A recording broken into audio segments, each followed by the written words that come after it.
The shadow of the night. It was night. A thick fog had spread over Surajpur village, as if a black curtain had covered the sky. The air carried a strange whisper, as though some invisible force was speaking through the trees. On the outskirts of the village stood an old, dilapidated mansion. People said that strange noises echoed from it at night. No one dared to go near. But tonight, 4 friends, David, Meena, Ajay, and Priya, were standing at its door. Their breaths were heavy, their faces showing a mix of fear and excitement. "Do we really have to go inside?" Priya asked in a trembling voice. Her eyes were fixed on the broken door that swayed gently with the wind. "There's no turning back now," David said, his voice carrying a strange determination. "We made a bet, remember? Whoever spends the entire night inside will be the bravest, but the stories..." Meena hesitated. "People say shadows roam inside." Many went in, but no one ever came back. "Nonsense!" Ajay tried to laugh, but fear was clear in his tone. "These are just stories made up by the villagers. Let's go." The 4 looked at each other. Suddenly, the mansion's door creaked open by itself, as if inviting them inside. A cold gust of wind hit their faces, making their skin crawl. David switched on his flashlight and stepped forward. The others followed close behind. The moment they entered, the wooden floorboards groaned loudly, almost like a scream. Dust floated in the flashlight's beam. Old portraits hung on the walls, their painted eyes staring directly at them. "Did you hear that?" Priya whispered. "It felt like someone was breathing behind me." "Stay calm, Priya," David said, though his own voice trembled slightly. "There's no one here." They reached a long corridor. On both sides were closed doors, each with old locks. Some locks were broken, as if forced open long ago. Suddenly, a shadow flickered at the end of the hallway. What was that?" Meena clutched David's hand. Maybe just the wind," Ajay muttered, though his widened eyes betrayed his fear. David aimed his flashlight toward the end, but there was nothing. Only an old mirror covered in dust. As they approached it, Priya screamed, "My reflection? It just moved!" They all looked at the mirror. Their reflection seemed normal, but Priya's was different. Her reflection's eyes glowed red, and it was smiling, while Priya herself was trembling with fear. What is this?" Priya stepped back. Suddenly, another reflection appeared. A tall, dark shadow. Its face nothing but a black void.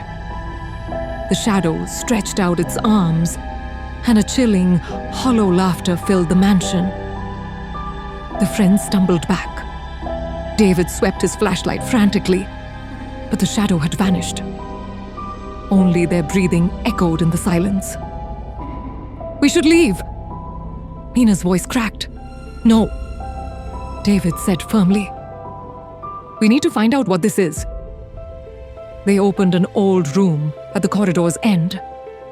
Inside was a desk with a leather-bound diary, stained as if with blood. David opened it. The first page was blank, but the second read, "Whoever enters this mansion will never leave." "This is insane," Ajay muttered, fear dripping from his words. David flipped through the pages. Each page was filled with disturbing drawings. Black shadows, red eyes, broken faces. On the last page was written, "He is watching you." Suddenly, a strong wind burst through the window, slamming the diary shut. The flashlight flickered and went out. In the dark, Priya shrieked, "Something touched me!" David tried to switch the light back on, but it wouldn't work. Then, from the corner of the room came a whisper, Why? Have you come here? The four froze. The voice was icy, crawling down their spines. AJ stammered. Who's there? No reply. Instead, a shadow spread across the wall, the same shadow from the mirror. Its long, thin fingers crawled like insects across the wall. The second room. They tried to run, but the door slammed shut and jammed, trapped. We have to do something, Mina cried, tears in her eyes. David noticed an old painting on the wall. It showed a family, a man, a woman, and a little girl.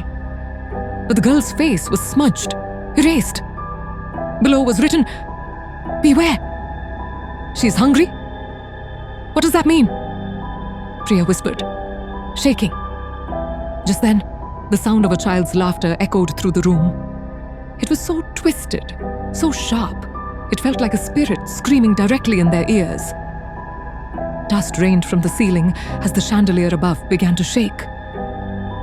"She's up there," Ajay shouted. They all looked up.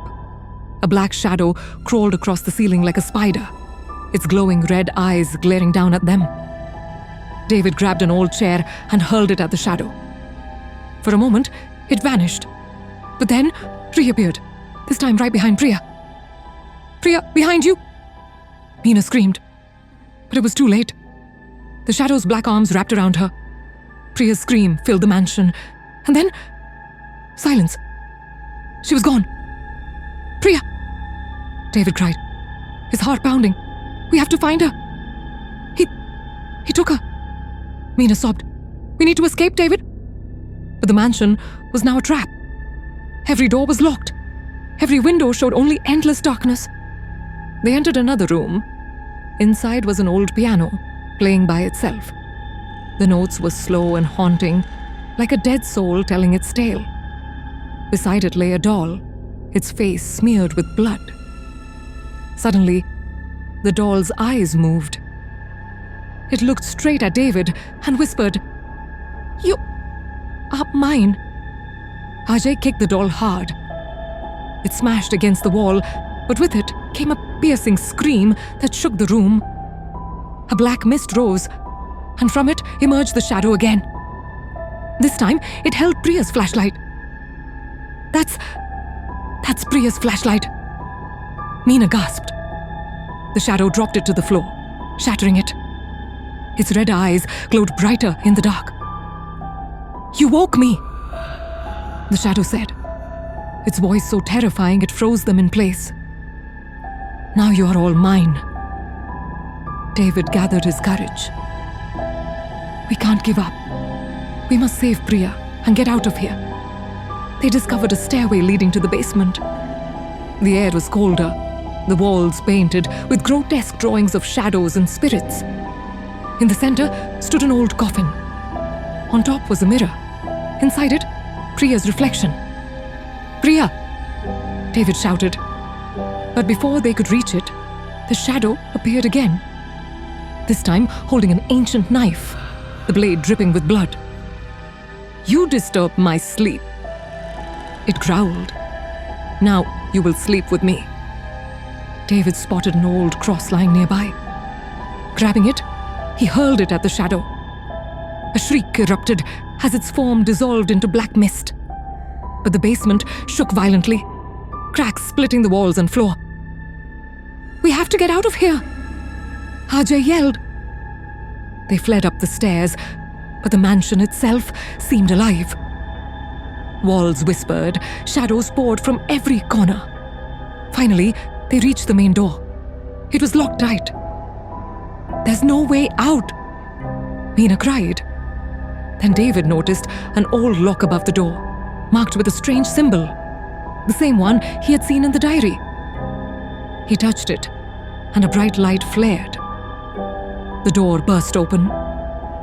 They ran outside, only to turn back and find the mansion gone. In its place was nothing but an empty field, swallowed by fog. By morning, the 3 survivors returned to the village. But there was no sign of Priya. The villagers listened, but didn't believe them. They insisted the mansion had never existed. But David, Meena, and Ajay knew what they had seen. And every night, as they tried to sleep, they heard the same chilling whisper. I'm still watching you.